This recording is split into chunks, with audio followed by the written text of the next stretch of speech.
Okay, mag-intercede po kayo na hindi po lumabas dito sa stage ang ating anong tawag dito? Matthew chapter 5, ang pag-aaralan lang po natin ngayon is Matthew chapter 5 verse 1 to 12. I'll explain more later pero basahin muna natin nasa harapan. Ready? 1, 2, 3, go. Now when Jesus saw the crowd, he went up on a mountainside and sat down. His disciples came to him and he began to teach them. He said, "Blessed are the poor in the spirit, for theirs is the kingdom of heaven. Blessed are those who mourn, for they will be comforted. Blessed are the meek, for they will inherit the earth. Blessed are those who hunger and thirst for righteousness, for they will be filled. Blessed are the merciful, for they will be shown mercy. Blessed are the pure in heart, for they will see God. Blessed are the peacemakers, for they will be called the children of God. Blessed are those who are persecuted because of the righteousness, for theirs is the kingdom of heaven. Blessed are you when people insult you," andyan na ba tayo? "Persecute you," ready, 1, 2, 3, go. "And falsely say all kinds of evil against you because of me. Rejoice and be glad, because great is your reward in heaven. For in the same way, they persecuted the prophets who were before you." Tayo manalangin. Lord, maraming salamat, O Diyos, sa iyong mga salita. Lord, hawakan mo ako, O Diyos, hawakan mo kami. Holy Spirit, do what only you can do. Touch our hearts, Lord. Change our minds. Lord, transform us, Lord, through the transforming of our minds in the name of Jesus. I pray, Lord, for fresh revelation in the name of Jesus. Na maraming beses na namin ito narinig, Lord, but today you will take something, Lord. You will change something, Lord. There will be a word, Lord, a rema, Panginoon, coming from you that will change our lives forever. A word, Lord, na hindi makakalimutan ng aming isipan, at Holy Spirit, ipapaalala mo sa amin through the whole week. And because of this, we will change our ways in the name of Jesus. Lord, hawakan mo ang bawat isa, Lord, at anumang ginagawa ng kaaway sa lugar na ito, sa pangalan ng Panginoong Hesus, aming kinakansela right now in the name of Jesus. And I pray, Lord God, that we will never be the same again. Pati yung mga nanonood sa live, Lord, wag mong hayaan ang physical distance, Panginoon, ay maging hadlang para mangusap ka sa bawat isa, Panginoon. Lord, I pray, Lord God, that what they will hear right now will change their mind in the name of Jesus. Maraming salamat, Panginoon. Patuloy ka namin tinataas sa aming kalagitnaan. Sa pangalan ng Panginoong Hesus, lahat tayo magsabi ng Amen and Amen. Palakpakan naman natin ng malakas ang ating Panginoon. Tayo po lahat ay makakaupo. The title of our message for today is The Beatitudes. Amen? Sabihin natin, Beatitudes. Alright, so what is beatitude? So alam natin yung part na to, na itong beatitudes na to, these are the blesseds of Matthew. At makita natin siya sa Matthew chapter 5.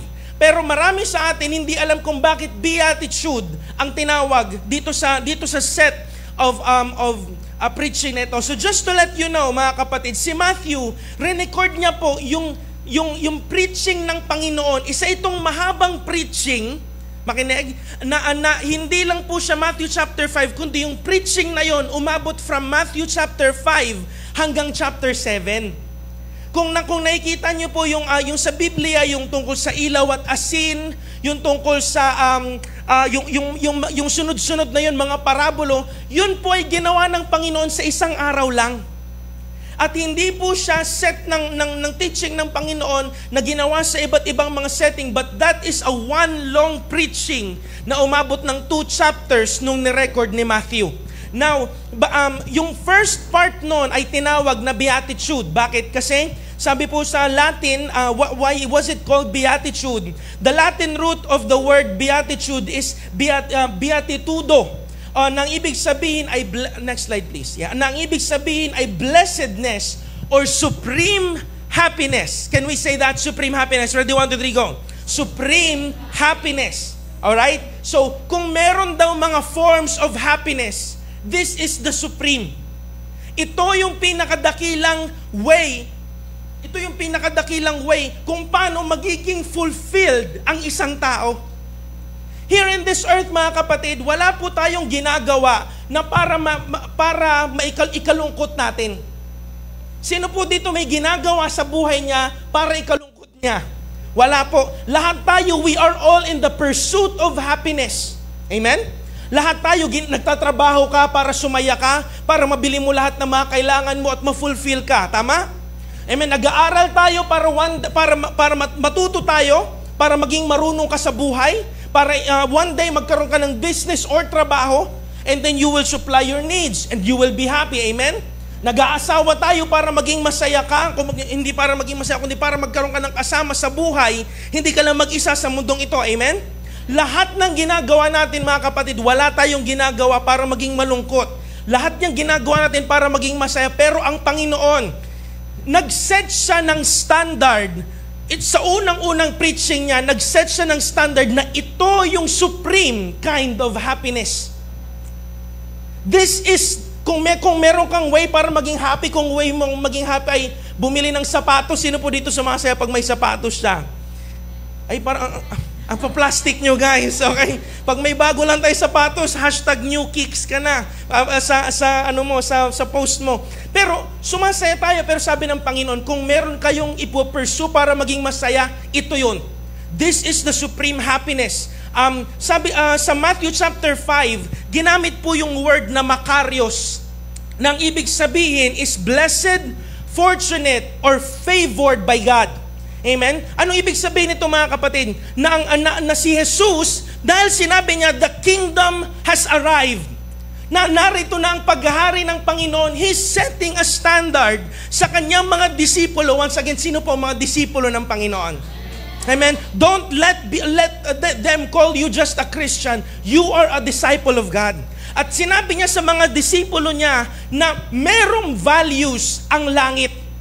Meron tayong dapat sinusunod. At next slide please. We have humility, mercy, righteousness, and peace. Yan ang pinaka-core value ng kingdom, mga kapatid. Hindi success, hindi power, hindi fame, kundi ito yung pinaka-standard natin bilang mga Kristiyano. Now, flinip ng Panginoon yung expectation ng mga tao na dapat ito yung hinahabol mo. Dapat maging successful ka. Dapat matupad mo yung pangarap mo. Sabi ng Panginoon, hindi. Kasi kahit matupad mo pa yung pangarap mo, kung wala kang peace, kahit matupad mo pa yung pangarap mo, kung hindi ka banal sa harapan ng Panginoon, lahat ng yan hanggang dito lang. Habang buhay ka lang. But God is setting a standard para sa kanyang mga disipulo. Now, I just want to introduce to you Beatitudes na hindi lang siya basta blessed, but these are, tingin kayo sa akin lahat, ito po ay mga pinto na binubuksan ng isang Kristiyano one at a time. Lahat ng blessed na babanggitin po natin, mga kapatid, ay pintong binubuksan at pinapasok mo bilang isang disipulo ng Panginoon. At nagsisimula po yan sa pinakamadali hanggang sa dulo ay pinakamahirap. Alright? And today, I'm just gonna discuss the first 4 na pinto na sinasabi ng Panginoon kasi sobrang lalim pala nito. Pag binabasa mo lang siya, blessed are those, akala mo hanggang dun lang yun. But God is actually teaching something that these are levels of faith. Mga pinto po ito na pinapasok ng isang Kristiyano sa kanyang ng isang disipulo sa kanyang buhay na paglilingkod ng Panginoon. Handa na po ba tayo?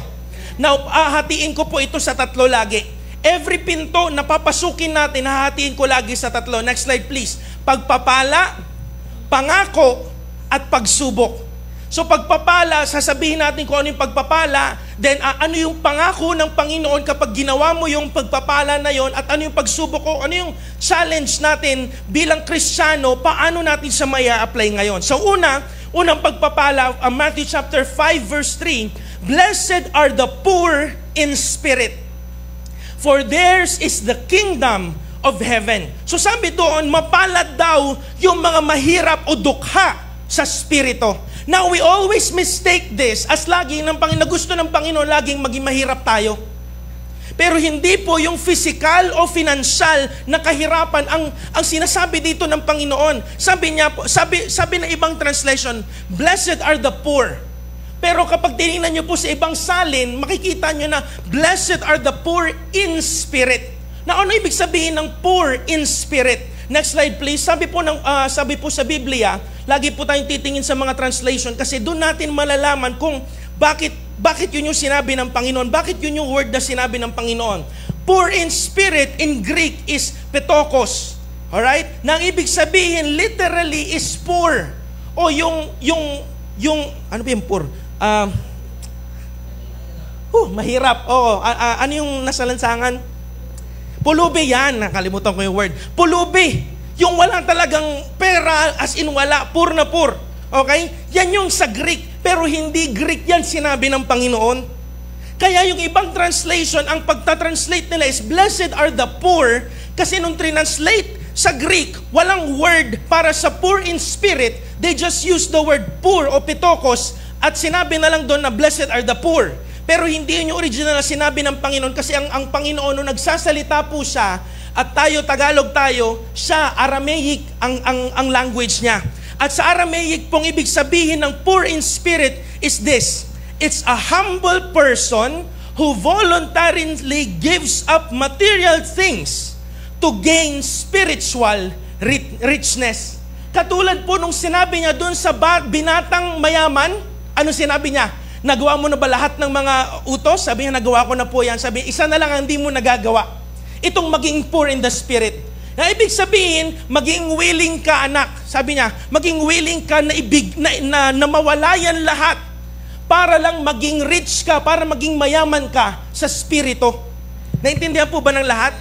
So, poor in spirit is someone who recognizes na kailangan natin ang Diyos. When you are poor in spirit, hindi mo pinapalagay na ang pinakamataas na authority sa buhay mo ay pera. Hindi mo pinapalagay na ang pinakamataas na authority sa buhay mo ay yung lakas mo o yung diskarte mo na wala kang magagawa kung wala si Jesus sa buhay mo. And this is the first stage. This is the first door na pinapasok ng isang tao pag siya po ay magiging mananampalataya ni Kristo. Tingnan nyo mga kapatid, lahat ng sesyaran po natin ng salita ng Panginoon, iisa lang ang dahilan kung bakit hindi nila tatanggapin si Jesus. Alam nyo po kung bakit? Because I'm fine. Okay lang ako bro, hindi ko kailangan si Lord. And the first door, ang pinakaunang pinto po na kailangang pasukin ng isang tao ay yung kilalanin niya na pag wala si Jesus, wala siyang magagawa. At not unless matutunan o i-accept yan ng isang tao, kapatid, wala siyang bahagi sa kaharian ng Panginoon. I don't care kung hanggang ngayon may tattoo pa rin siya. I don't care kung hanggang ngayon cross-dresser pa rin siya, lalaki siya pero bihis babae. Pero the moment that he accepts na yung buhay niya walang kwenta kung hindi niya ito papagamit sa Panginoon kahit nagkakasala pa siya that time. But if he believes, if he becomes poor in the spirit, then he entered the first door. At ang pangako ng Panginoon ito mga kapatid, this isn't just about poverty, but it's choosing humility and surrender. Marami kasing tao mga ganito.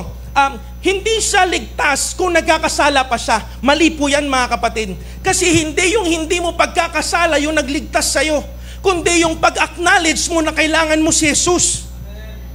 So kahit in-acknowledge mo si Jesus, mga kapatid, pwede na nagkakasala ka pa rin. But I'm not saying, pero mamaya may pangalawang pinto pa kasi I'm just saying the first door. Naintindihan po ba ng lahat? For someone to have the kingdom, he needs to be poor in the spirit. Na Lord, wala akong magagawa kung wala ka. Sabi dito na walang kayabangan, walang sariling lakas, kundi pusong bukas sa awa ng Diyos. Yun lang yun. That's the first door. Now, sabi dito, next slide please, hanggang ang tao ay may inaasahan pang iba, hindi siya lalapit sa Diyos. That's it. Kapag meron kang pinipreach ang isang tao, pag may sinesiran kang isang tao, hanggat hindi pa nagkiklik sa utak niya, na oo nga, ginawa ko na lahat pero wala pa rin kwenta, hindi pa siya tatanggap. Pero kung makikita nyo mga kapatid, merong mga tao na konting share mo lang, tinatanggap na niya. Diba? Alam niyo po kung bakit? At ganun po tayo, kaya kayo nandito. Alam niyo po kung bakit? Because that was your time. Yun yung time. This is the day that the Lord has made for you to accept At masabi ng Panginoon, mapalad ang mga taong naniniwala pero hindi nakakakita. Amen? Sabi pa dito mga kapatid, ano yung pangako ng Panginoon kapag if we are poor in the spirit, ang pangako ng Panginoon, next slide please, for theirs is the kingdom of heaven.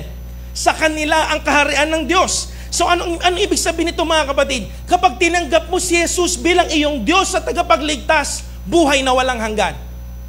Isang example, yung nasa kabilang krus ng Panginoon. Panginoon, alalahanin mo ako. Hindi po yan siya nagbago. Kasi wala na siyang time para magbago. Hindi siya nabautismuhan. Hindi siya nakapag first communion. Kaya mga kapatid, gusto ko pong i-debunk na pag hindi nakapag first communion na isang tao ay hindi maliligtas. So ang ibig sabihin na sa akin ang kaligtasan mo pag di ko binigay itong tinapay sa'yo, hindi ka maliligtas. Hindi nakadepende sa tao kundi nakapagdepende sa Diyos. Amen? Pangalawa is, bukod sa buhay na walang hanggan, next slide please, pakisundan po ako. Pangalawa is, paghaharian ka niya. Yun yung pangako ng Panginoon. For theirs is the kingdom of God. Ibig sabihin, once you accept Jesus as your Lord and Savior, ngayon paghaharian ka na ng Diyos. Ano ibig sabihin nito? Na lahat ng kilos mo, gagabayan ka ng Panginoon. Magiging ano na sa'yo yung konsensya mo. Magiging mapapansin mo na siya. Dati kasi hindi siya napapansin. Nga gagabayan ka ng Panginoon, merong kapayapaan, kapangyarihan, at ano yung pagsubok? Ano yung challenge sa atin ng Panginoon? Kapatid, kung ikaw tong taong to, na pumapasok sa unang pinto, anong bahagi ng buhay mo ang hindi mo palubos isinusuko sa kanyang pamumuno?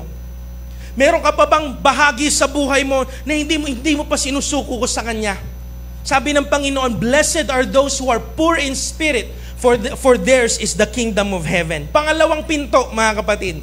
Ngayong tinanggap mo na si Jesus bilang Diyos at tagapagligtas, pagpasok mo ng unang pinto, mga kapatid, hindi ka titigil sa unang pinto.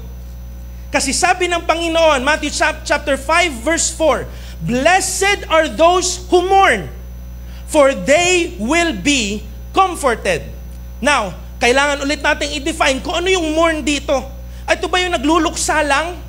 Alam niyo po, nung hindi ko pa ito inaaral, for the longest time, akala ko lang tinutukoy dito ng Panginoon ay mga broken-hearted, mga namatayan, mga nawalan ng pangarap, nasunugan ng bahay. That's mourning. Pero iba yung mourning na sinasabi dito ng Panginoon. Next slide please. The word mourn, kapag translate natin siya sa Greek is penteo. Penteo, nang ibig sabihin is deep sorrow or mourning. And it's often used kapag may namatayan ng isang tao, sinasabi niya na dumaranas siya sa penteo. Amen?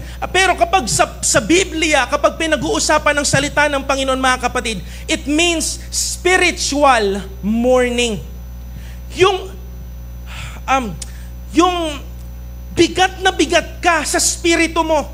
You are mourning something in your spirit. Why? Sabi dito, you are mourning over a sin. You are broken and separated by God. Once na pinasok mo yung unang pinto, mga kapatid, at naniwala ka na ang Diyos ang lahat para sa'yo, hindi titigil dyan. Kasi pagpasok mo sa unang pinto, meron ulit susunod na pinto na kailangan mong pasukin. At sa pintuang yun, hindi ka makakapasok doon sa pintuan na yun hanggat okay pa sa'yo ang kasalanan. Hanggat hindi ka sorrowful. Hanggat hindi ka mourning. Yung okay lang sa'yo. Yung hindi ka nakapanalangin, okay na lang sa'yo. Yung nakapagbura ka, okay na lang sa'yo. Yung araw-araw ginagawa mo yung kasalanan, nagre-repent ka, pero parang wala na siyang bigat sa puso mo. Sabi ng Panginoon, blessed are those who mourn. Kapag meron kang ganong klaseng spirit, at alam niyo po ba mga kapatid, maraming pumapasok sa unang pinto. But when it comes to the second door, they stay there. Kasi gustong-gusto pa yung kasalanan. Gustong-gusto pa yung part, yung sarap ng kasalanan. Hindi pa siya pagod, hindi pa siya sawa. At mga kapatid, dun sa part na yun, kapag hindi ka pa pagod, hindi ka pa sawa, magtatanong ka talaga, Kapag pumasok ka sa unang pinto at hindi ka pumasok sa pangalawa, mga kapatid, may chance pa na lumabas ka pa sa una. Tatanungin mo sa ligtas ba talaga to? Kasi kapag sinabi ko sa yung live yung wire na yan, tapos hinawakan mo pa rin, naniwala ka ba talaga sa sinabi kong live yung wire na yan? Naintindihan po ba natin, mga kapatid? You have to go from the first door to the second door. Sabi sa James chapter 4 verse 7 to 10, submit yourselves then to God. Resist the devil and he will flee from you. Come near to God and he will come near to you. Wash your hands, you sinners, and purify your hearts, you double-minded. Alam niyo po yung double-minded na yan. Pagpasok mo na unang pinto, ano ba? Dito ba talaga ako? Maaari ka pang lumabas. That's why it's double-minded. Pero sabi dito ng Panginoon, verse 9, grieve, mourn, and wail. Change your laughter to mourning and your joy to gloom. Humble yourselves before the Lord, and He will lift you up. Mourning over sin is not about guilt. Hindi po yun about na nagigilty ka. Kasi ang guilt ay hindi po yan galing sa Panginoon. Yung condemnation, hindi po yan galing sa Panginoon. Ang sinasabi dito na mourn, mga kapatid, tingin kayo sa akin lahat, napaka-importante nito. Na nung time na nagkasala ka, napalayo ka sa Panginoon, kaya ka nagmumurn. Hindi dahil nagkasala ka, hindi dahil sa ginawang kasalanan, kundi yung naging epekto ng kasalanan na yun, na napalayo ka sa Panginoon. Na dati ang hilig mo mag-pray, ngayon hindi ka na nagpe-pray. Why? Because there's a sin that takes us from the presence of the Lord. Yun yung dahilan kung kaya magiging iba yung condemnation sa conviction. Because condemnation focuses on the sin. Makasalanan ka kasi bakit mo kasi ginawa yun? Ba't ka kasi pumasok dyan? Alam mo nang hindi yan galing sa Panginoon. But no, that's not God's heart. Ang sinasabi ng Panginoon, anak, napalayo ka na sa akin. At yun daw yung dapat nating kinamumorn o ano ba yung sa Tagalog? Basta alam nyo na po yan. Pinagluluksa natin. Amen. Anong ibig sabihin nito, mga kapatid? This is when you realize na inilayo ka na ng kasalanan. In other words, repentance.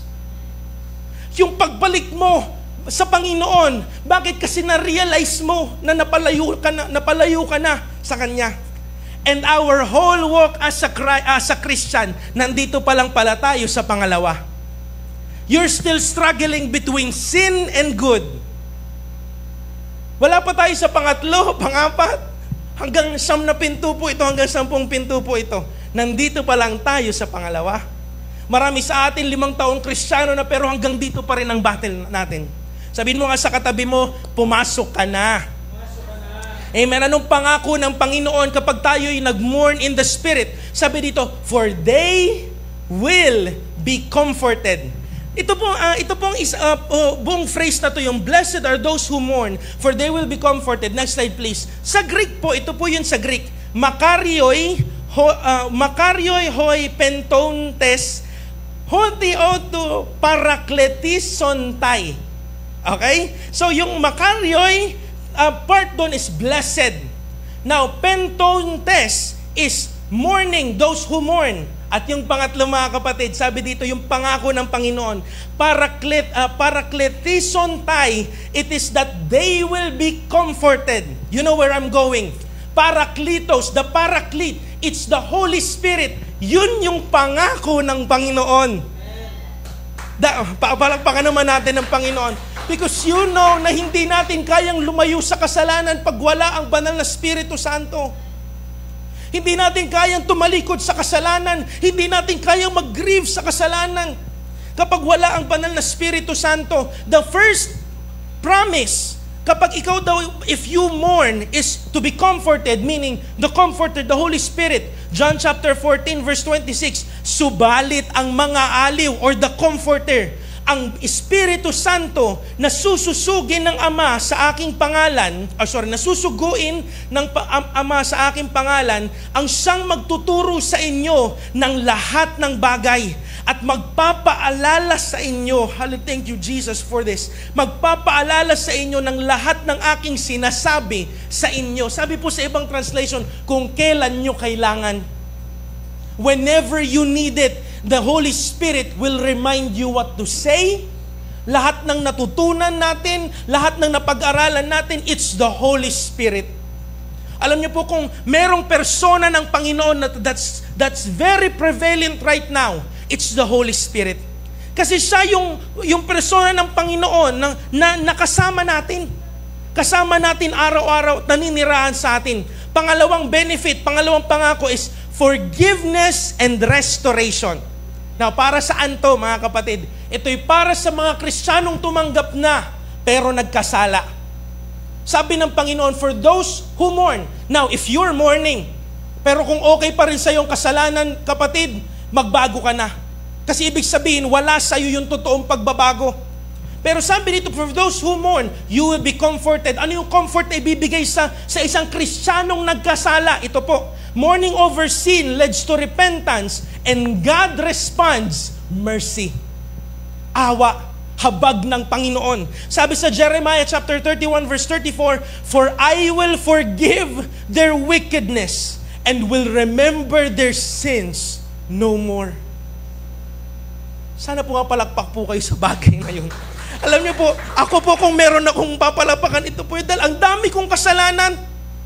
Nagsisimba pa ako, nagpapastor ako, pero ang dami kong kasalanan sa Panginoon. And I am the one really grateful of this. Na hindi na daw aalalahanin ng Panginoon ang aking mga kasalanan. Alam niyo po, isang beses, tinuro sa amin yung end times. At tinuro sa amin na pagdating daw ng judgment, lahat daw ng mga Kristiyano, lahat ng mga tao ay uupo sa parang malaking sinihan.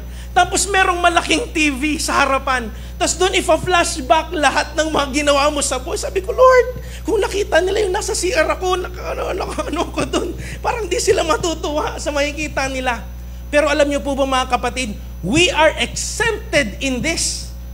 Kasi ang pangako ng Panginoon, He will remember your sins no more. Bakit? Dahil ba mabuti ka? Hindi. Kasi dahil sa dugo ng Panginoon na nilinis niya tayo. Hindi na aalalahanin ng Panginoon. May judgment na paparating, pero para yun sa mga taong hindi tumanggap sa Kanya. Pero tayo mga kapatid, sabi ng Panginoon, for we are judged dun sa krus ng Kalbaryo.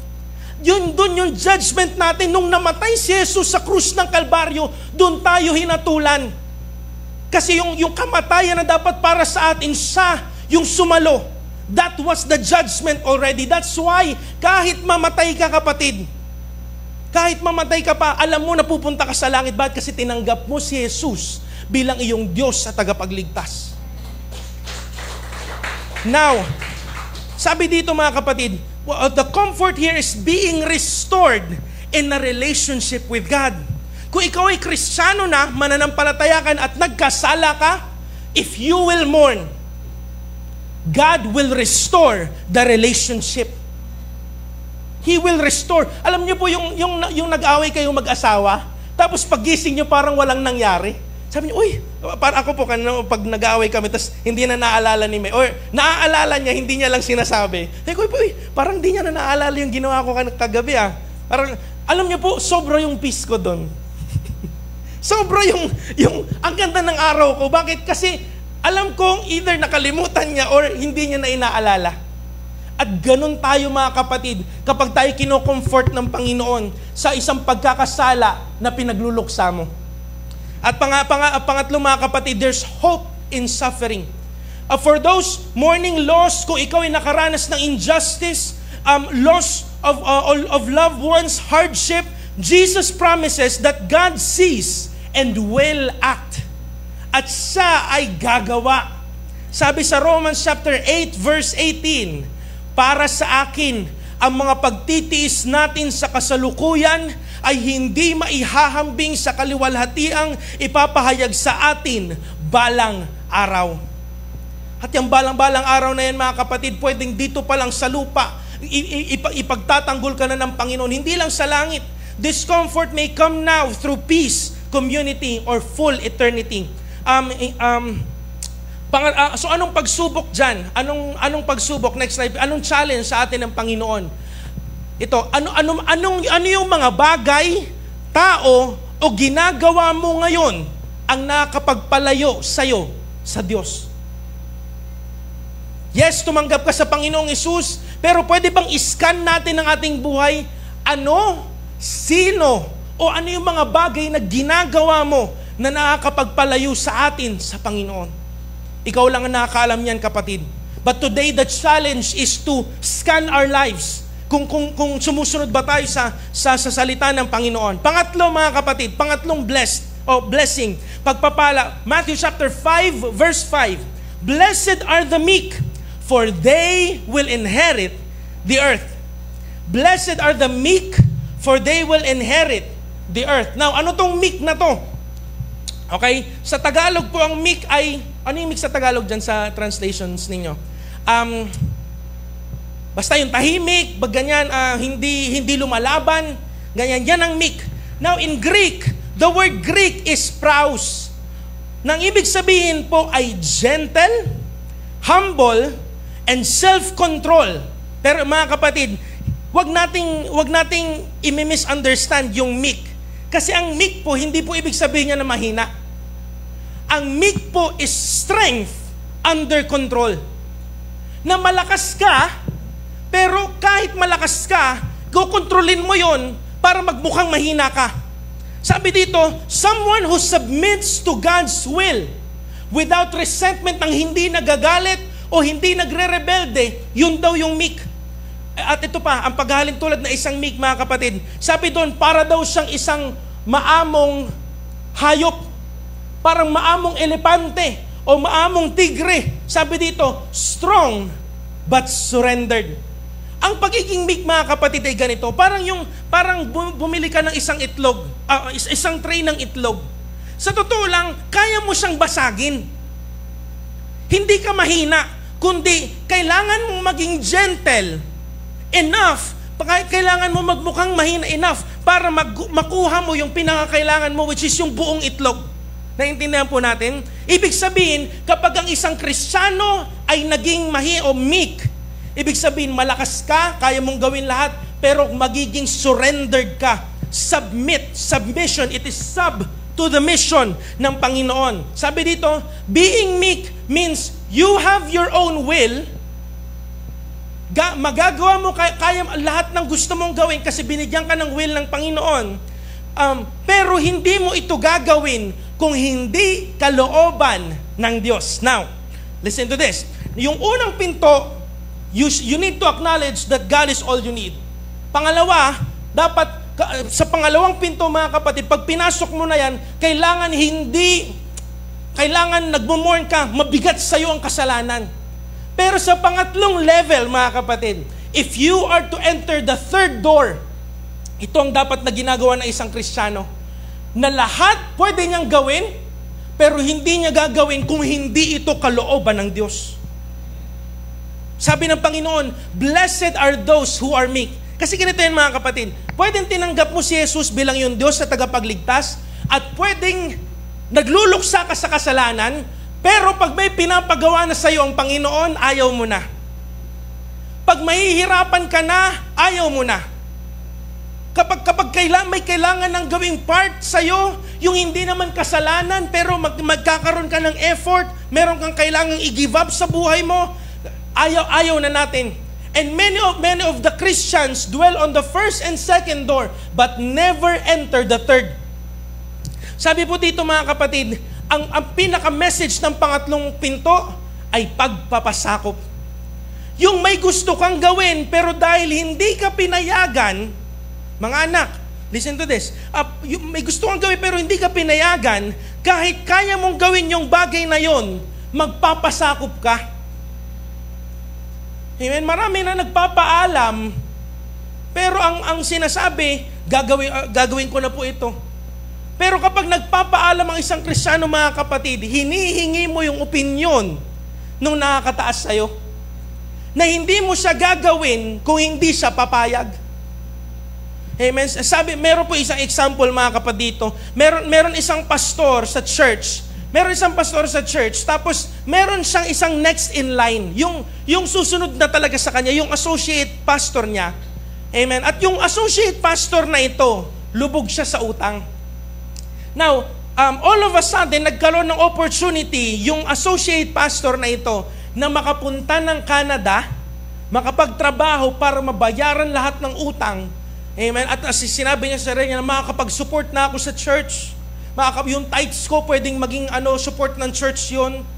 Amen. At sinabi niya, mga kapatid, alam niyo po, sinabi niya, nagpaalam siya sa kanyang pinakapastor. At hindi niya sinabi ng pastor, plano ko po na ganito, plano ko po na ganyan. Kundi ganito yung pagkakasabi niya, pastor, ito po yung plano ko. Ano po sa tingin ninyo? Yun ang pagpapasakop. Yun ang pagpapaalam. Hindi yung meron ka nang nakaset na gagawin, meron ka nang nakaset na prayer, meron ka nang nakaset na ganito gagawin niya ng Panginoon, ganito yung sagot ng Panginoon, ganito lang yung tatanggapin kong sagot. Hello? Amen? Ganito lang yung tatanggapin kong sagot. Pag hindi ito yung sagot na nakuha ko, ayoko na. Yan ang Kristiyanong papasok sa pangatlong pinto. This is actually maturity. At sabi dito, mga kapatid, yung sabi ng pastor, alam niyo po sabi niya, no. Maganda ang intensyon mo, maganda mangyayari dyan, pero sabi ng pastor, nung head pastor niya, sabi niya, hindi. Huwag mong tanggapin yung opportunity sa Canada, dito ka maglingkod kasi dito ka tinawag ng Panginoon. Alam niyo po ba, mga kapatid, itong associate pastor na to, hindi tumuloy. Ayos na yung visa, meron ng show money, meron ng trabaho papunta doon sa Canada. At real life po ito, hindi ko na lang sasabihin yung pangalan. Pero nung hindi siya pinayagan, kinanselan niya lahat. Kasi ganon ang mature na Kristiyano. Kapag ayaw ng Diyos, pag hindi kalooban ng Panginoon, hindi siya nagagalit, hindi siya nagre-rebelde. Kapag nagre-rebelde at nagagalit pa, mga kapatid, immature pa. Hindi pa siya pumapasok sa pangatlong pinto. Pero ito yung pangako, mga kapatid, sa lahat ng mga sa lahat na kaya mo namang gawin, pero dahil hindi ka looban ng Panginoon, hindi mo siya gagawin. Mga kapatid, sabi po dito, for they will inherit the earth. Blessed are those who are meek, for they will inherit the earth. Alam niyo po, mga kapatid, na nasa mortgage po ako. Kapag namamatay po ang isang ang tatay o nanay sa isang pamilya, meron niya silang tinatawag na will and testament. At yung will and testament na yun, mga kapatid, this is a very powerful document kasi lahat ng mga magiging yaman nung namatay na yon, siya lang yung tanging tao na pwedeng gumalaw ng lahat ng bagay na yan. At ito pa yung pinaka malupit dyan, kasi itong executor na to, hindi pwede siyang, or hindi siya automatically na yung anak agad, o yung kapatid agad. Hindi. The owner o yung may-ari ng will can get to choose whoever. Kahit sino. Di ba nga si Abraham, sabi niya, di ba, Lord, kung hindi mo ko bibigyan ng anak, kay Eliezer mapupunta yung yaman ko. Which is, ano si Eliezer? Katulong lang doon sa bahay nila. Amen? Kasi pwede yun. And the good thing about this is, sabi ng Panginoon, for those who are meek, sa lahat ng mga sumusunod sa akin, yung hindi tumutuloy kapag hindi ko gusto, yung nagpapasakop, ito lang yung mga may mana. Hallelujah. Sila lang yung makakatanggap. For they will inherit the kingdom of God. They will in the kingdom of God. Listen to this. They will inherit the earth. At alam niyo po, mga kapatid, this is so amazing kasi hindi kingdom of God yung mai-inherit mo. Ibig sabihin, kapag sumusunod ka sa kalooban ng Diyos, dito pa lang, kaya nang ibigay sa'yo ng Diyos yung pagpapala. It's the earth that you will inherit. Not the kingdom of heaven. It's the earth. At saan niya lang ibibigay? Sa lahat ng mga sumusunod sa Kanya. Sa lahat ng mga hindi inuuna yung gusto niya. Kundi, Lord, may plano na ako. Lord, may gusto na ako. Pero Lord, kung hindi mo to gusto, Hindi ako tutuloy. Sabi po dito mga kapatid, God, next slide please, kapag meron kang pusong handang maghintay. Ito yung mahirap eh. Handang maghintay. Yung pinakita na sa'yo, tapos hindi mo pa makukuha. Yung pinakita na sa'yo yung susunod na building, tapos hindi mo makuha. Yung sinabi na sa'yo na mangyayari to, pero hindi ngayon. Pero mangyayari to. Sabi niya, sa lahat ng pusong handang maghintay, magtiwala at maglingkod, God will reward the humble. Not just in heaven, but with peace, purpose, and spiritual authority here on earth. The meek, ito pa, the meek doesn't fight or argue. Hindi nakikipagtalo sa master.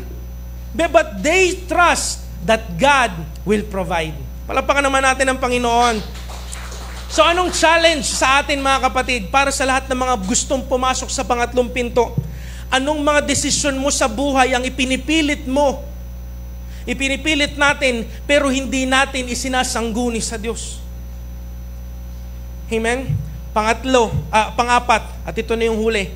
Pagpapala, anong pagpapala? Matthew chapter 5 verse 6. Blessed are those who hunger and thirst for righteousness, for they will be filled. Now, unang pinto, kailangan mo ma-realize na si Lord ang lahat sa buhay mo. Pangalawang pinto, kailangan magkaroon ng bigat ang kasalanan sa'yo. Pangatlong pinto, you have to deny yourself. Pick up your cross and deny yourself. Pero itong pang-apat, pang-apat pa lang sa mga kapatid, hindi pa siya yung boss. Ito pang-apat pa lang to, pero ito isa sa pinakamahirap. Bakit? Kasi dito sa pang-apat na pinto, mga kapatid, next slide please. Ano yung for those who hunger and thirst for righteousness? In Greek, mga kapatid, itong phrase na to na hunger and thirst, ang hunger is penontes at ang thirst is dipsontes.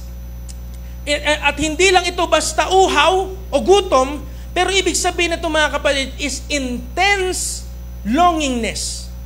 Yung walang makakapigil sa'yo. Sino po dito nakaranas ng yung sobrang gutom? Sino po dito? Yung seryoso po, yung naranasan nyo ng sobrang gutom na parang lahat nakakainin nyo. Ako po, naranasan ko po yun. Many times. Lagi akong gutom. And then, meron talagang klase ng gutom na yung nanginginig ka na. Kung naranasan nyo po, yun yung nanginginig ka na, tapos parang hindi ka na makapag-isip ng maayos. Alam mo yung lunch break mo, 1 oras lang, pero dahil gutom ka pa, 2 oras siya. Parang yung wala ka nang pakialam sa lahat, basta makakain ka lang. Naranasan niyo na po yun. Yun yung tinatawag na penontes. Yung deep hunger and longingness. Pero sabi po doon, saan tayo magiging hungry and thirsty? Sa righteousness. And righteousness is di kayo sin. Now, this is not just moral behavior. Okay, makinig. Hindi lang daw po ito yung good, yung kung anong mabuti. Kasi ang mabuti, nakalimutan ko yung Greek ng mabuti. Ethos, yan. Ethos, yun yung good. Pero pag sinabing righteousness, ito po ay di kayo sin, nang ibig sabihin po is being right with God. Yung matuwid sa harapan ng Panginoon. This is justice and living according to His will. Ang isang Kristiyano daw po na papasok sa pang-apat na pinto, kailangan gustuin hindi lang yung mabuti, kundi yung matuwid sa harapan ng Panginoon. This is a deeper level of your relationship with God. Kasi hindi ka nalang nagsisettle sa tama, kundi nagsisettle ka dun sa kalooban ng Diyos. Ang battle mo ay hindi na good and bad, kundi yung good and righteous. Amen? Sabi po dito, next slide please, this is moving from what's good, papunta dun sa what does God really want. Meron tayong kanta dito na I just wanna move your heart. Is it a fragrance? And I'll pour my own. Lord, ano bang gusto mo, Lord? Ano yung makakapag-move sa puso mo? Ang isang Kristiyano na ganito na yung prayer, hindi na yung, Lord, bigyan mo ako ng ganito. Lord, bigyan mo ako ng ganyan. Lord, ito kailangan ko. Lord, pagalingin mo ako. Kundi ang prayer na ng isang taong nandito na sa pintong ito, Lord, ano yung makakapag-move sa'yo? Yes, Lord, I'm here, I'm worshiping, pero parang di kita maramdaman. Lord, what do I have to do? Anong kailangan kong gawin para maramdaman ulit kita? At sabi dito mga kapatid, this is when you start to crave what God craves. This is when your heart is being transformed to be like His heart. Meron po akong isang video na hinanda po, na sinend po dyan. Ito pong video na ito ay video po, sino po mahilig dito manood ng MasterChef? Yeah, gusto ko yung MasterChef na yan. Talagang pinanood ko yan mula sa Canada pa hanggang sa USA. Tapos, plinano nila magkaroon ng MasterChef Philippines. Hanggang ngayon, wala pa rin. Amen? So, medyo natagalan po sila sa biyahe. Pero, meron pong isang show sa, hindi ko alam kung sa London ito or sa Australia, na tinatawag na Yes Chef. Amen? At sa Yes Chef na to, pwedeng pakinggan natin. Yan.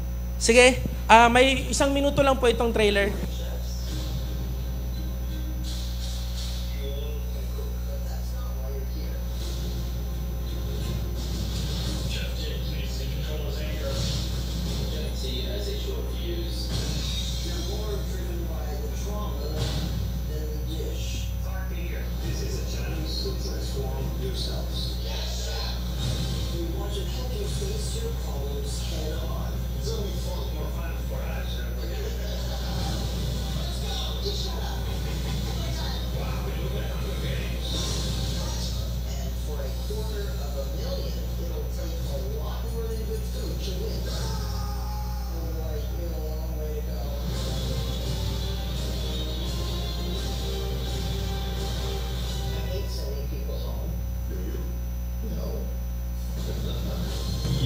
Alright.